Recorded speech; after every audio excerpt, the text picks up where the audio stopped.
पति पत्नी में अगर किसी बात में आपसी विवाद होता है और पत्नी अलग जाकर के रहने लगती है और पति के ऊपर मेंटेनेंस का केस करती है, तो ऐसे में क्या होता है कि पत्नी जो होती है वो अपने पति की इनकम बढ़ा चढ़ा के बताती है।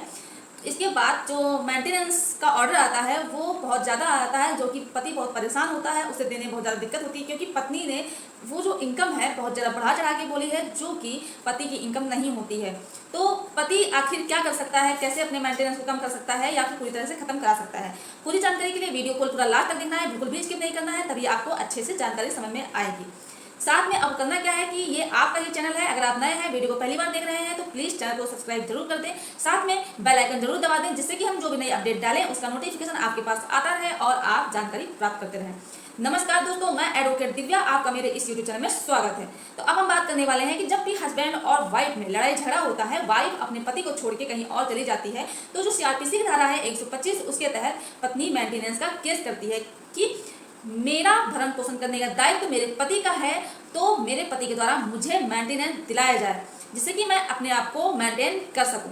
तो ऐसे में क्या होता है कि जब पत्नी केस करती है तो पत्नी केस में अपने पति की इनकम यानी कि जो आय है, जो आमदनी है, वो बढ़ा चढ़ा के लिखवाती है। जैसे कि मान लीजिए पत्नी सिर्फ 10,000 रुपये ही कमाता है, लेकिन पत्नी बढ़ा चढ़ा के 40 या 50,000 रुपये लिखवा देती है, और पति का जो मेंटेनेंस जो ऑर्डर आता है पति को देने के लिए पत्नी के लिए, तो पति का जो आमदनी है यानी कि जो भी रुपए कमाता है वो उससे बढ़ा चढ़ा करके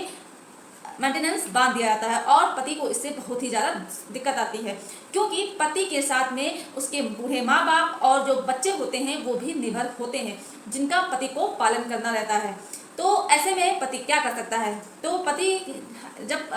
पत्नी कोई केस करती है मेंटेनेंस का, उसमें जब बढ़ा चढ़ा के कोई आमदनी लिखवाती है कि पति की आमदनी बहुत ज़्यादा है, तो जब मेंटेनेंस का ऑर्डर आ जाता है तो पति को क्या करना है कि उस ऑर्डर की कॉपी को लेकर के जाना है हाई कोर्ट। वहाँ पर जा करके एक अच्छे फैमिली लॉयर से मिलना है और उनको सारी जो भी उनके साथ हुआ है, जितने भी एविडेंस है, सारी चीज़ें उन लॉयर को बताना है, यानी कि उन एडवोकेट को बताना है। और सारी चीज़ें जब आप बता देंगे आपको, लेकिन हाँ एक बात ध्यान रखना है कि कोई भी बात छुपानी नहीं है, आपको सारी बात उन एडवोकेट से शेयर करनी है। फिर इसके बाद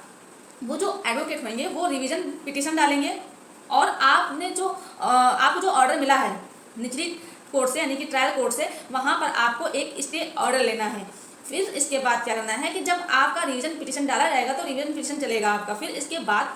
आप जो मेंटेनेंस आपके ऊपर बंधा है वो आपका मेंटेनेंस कम भी हो सकता है या ख़त्म भी हो सकता है, लेकिन आपको इसके लिए साक्ष्य जो है देने होंगे, अच्छे से प्रूव करना होगा, आपको इनकम ऑफ सोर्स बतानी होगी, उसका भी ब्यौरा देना रहेगा। साथ में अगर आपकी वाइफ बिना किसी कारण और बिना वजह के आपसे अलग हो जाती है और वो काफ़ी दिनों से नहीं आ रही है, तो वो सारी चीज़ें भी आपको कोर्ट में साक्ष्य उसके देने होंगे, जिससे कि आप ये साबित कर सको अच्छे से कि आपकी वाइफ बिना वजह बिना कारण के आपसे अलग हो गई है, अलग जाकर के रहने लगी है और फिर भी मेंटेनेंस की डिमांड कर रही है। तो ऐसे में आपका मेंटेनेंस कम हो सकता है या फिर पूरी तरह से खत्म भी हो सकता है। जानकारी आपके लिए जरूर लाभदायक रही होगी। ऐसे ही और जानकारी के लिए वीडियो लाइक जरूर करें, शेयर कीजिए और चैनल को सब्सक्राइब जरूर करें। धन्यवाद।